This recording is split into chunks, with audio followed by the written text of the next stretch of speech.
रामचरितमानस में लिखने जे बिनु हरि कृपा तृण नहीं डोले। जब तक भगवान के मर्जी ना हुई, जब तक भगवान के इच्छा ना हुई, जब तक भगवान के मिजाज ना हुई, तब तक इस सृष्टि में को पता ही ना हिली। आज जब पता ही ना हिली तो केहू अपना मुंह में के जीभ कैसे हिला ली। विचार करो, जौना धर्म से हमने के बिलोंग करे ले जा, सनातन धर्म हो, माना तो देव नहीं तो पत्थर, गंगा जी नदी है, लेकिन हमनी के गंगा मैया कहले जा, तुलसी जी के पौधा के तुलसी मैया कहले जा, गाय जानवर है, लेकिन हमनी के गौ माता कहले जा। गाय के गोबर से अगना लिपाला, काहे ना भैंसी के गोबर से लिपाला, दोनों गोबरे हम। जौना धर्म से हमने के बिलोंग करी ले जा, बर के गाछ है कौन देवता बड़े? ब्रह्म बाबा। पीपल के गाछ पर वासुदेव भगवान। हम में तुम में खड़क खंभ में घट घट व्यापी, विश्व में ऐसा कौन धर्म नहीं के। हमने के हर एक जीव में राम के दर्शन करी ले जा। तो आज हमने के जौना माई के पूजा में आई बानी जा, नवरात्र में 9 दुर्गा के 9 दिन पूजा होला, तो जौना माई के आज हमने के पूजा में आई बानी जा, जौना माई के पूजा में उपस्थित बानी जा। चलिए तनी वही माई के दरबार में। वाह बबुआ,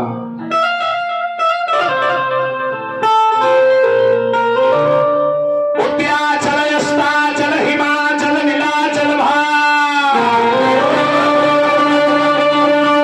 मैहर मदराचल विधाचल हे मैया।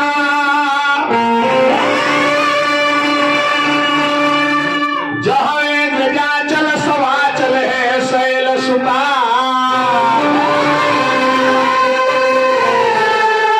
संकट में जाती दिवाचल है मैया। महिषासुर मर्दनी हो गर्दनी में अरौल फूल, लाले लहरदार सोहे आंचल है मैया। वंश घालक प्रतिपालक हौ बालक के,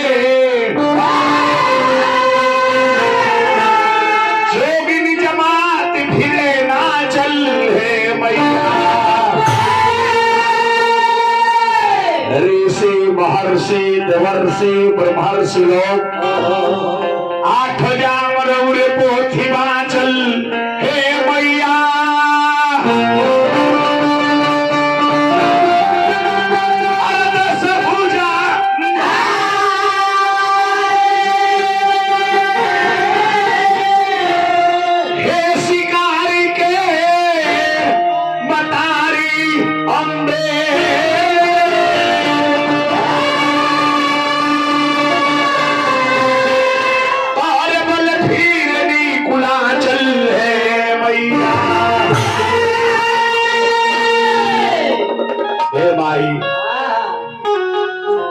आजे बहर मारर के धरती पे आओ, आया के अपन दर्शन देखाओ।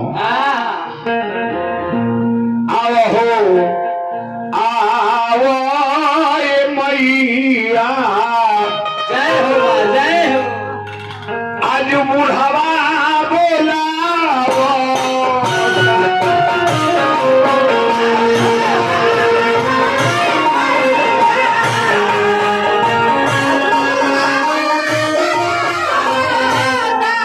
आजा हो आया मैया, आज लइका बोलाओ।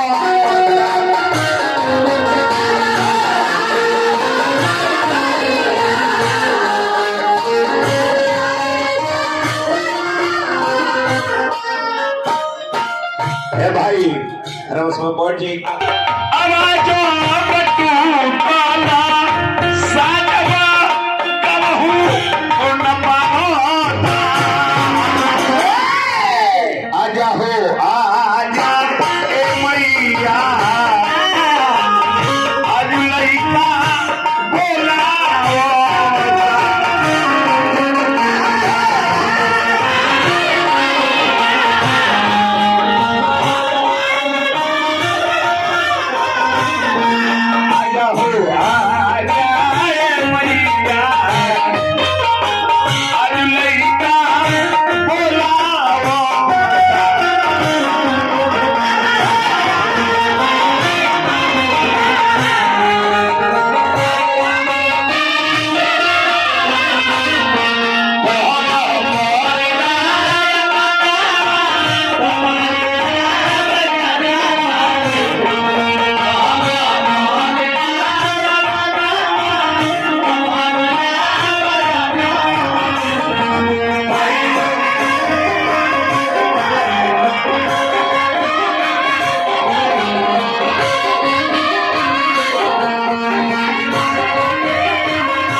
बड़ी सुंदर महफिल, अब बड़ी बढ़िया व्यवस्था, बहुत सुंदर मंचो बनल बा, अब बहुत बढ़िया पंडालो बनल बा।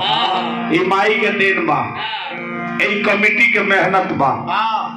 ए माई कोनो बुढ़ा ब्यास टाटा बिरला अंबानी के बेटा ना हवे, उतना बड़ घर के बेटा रहती जो राती में दौड़ल फिरती जा, बहुत गरीब के बेटा। माई गाना बजाना गाई ले जा, यही से हमनी के खर्चा पानी चलेला, न तो हमनी के का जुगाड़ बा। दूसरे के जनरेटर, दूसरे के समियाना पंडाल, दूसरे के माई, दूसरे के दाल भात तरकारी। अच्छा ए माई में हमार कुछ नहीं, रोजे नियर खोजे अखिया बेचारी, समझ ए माई मोरे दिल में लाचारी।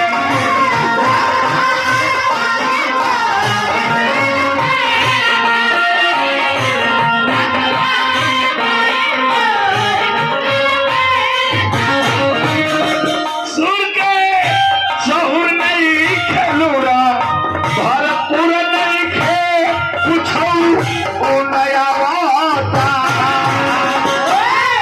हे माई अब हो आजा ए मैया, आज लइका बोलावा।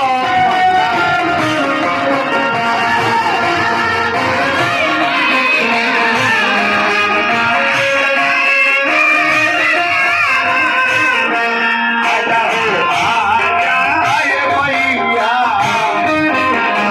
आज लइका बोलावा।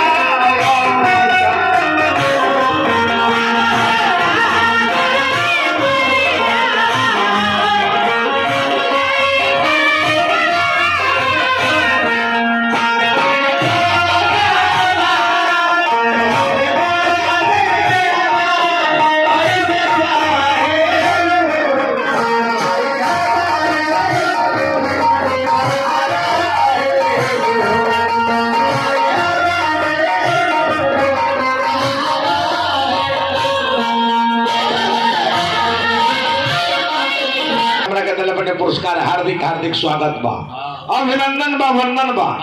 देख ले काका, ई रौरे हाथ के बहनी है, ई दुकान के बहनी रौरे हाथ से होता।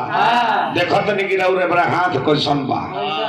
जी जी ए जी ने चुनाव हो गई बका अभी ना नो, तभी मुखिया प्रत्याशी लोग देखा तो नहीं जब कि इनाम में ना।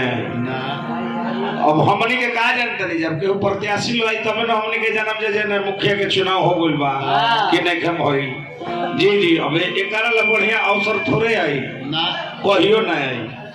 हे माई तहार माई कृपा बा, जेकरा पर माई अपन नजर फेर देलो वो आदमी जीरो से हीरो हो जाला, आ जेकरा पर से माई अपन नजर हटा देलो वो आदमी हीरो से जीरो हो जाला। जैसे में जे बड़का मोबाइल चलाओ तो ही जानत हो, एगो स्टेशन पर भीख मांगे वाली रानू मंडल कलकत्ता में भीख मांगत रहली, आ माई के कृपा भइल त रातों रात स्टार हो गई, बॉम्बे चली गई। एगो गीत गा के, तेरी मेरी मेरी तेरी, अरे प्रेम कहानी, एगो गीत गा के चली गई बॉम्बे। बिनती विशेष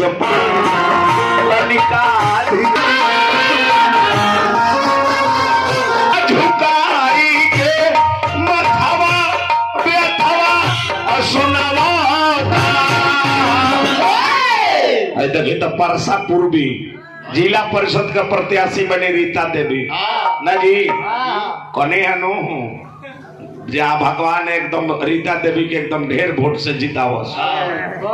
एकर मतलब जब पूर्वी में रीता देवी के दोसर के विरोधी है ये नहीं ना, तो बोले विरोधी रहित के हूँ तो उनका तरफ से 10 रुपया बतल, दोसर जना 20 रुपया लेके आगे रहे। एकर मतलब जो निर्विरोध निकल तरीका भगवान एकदम बनौले रहस। आजा हो आजा मैया, आज बूढ़ा बोलावा।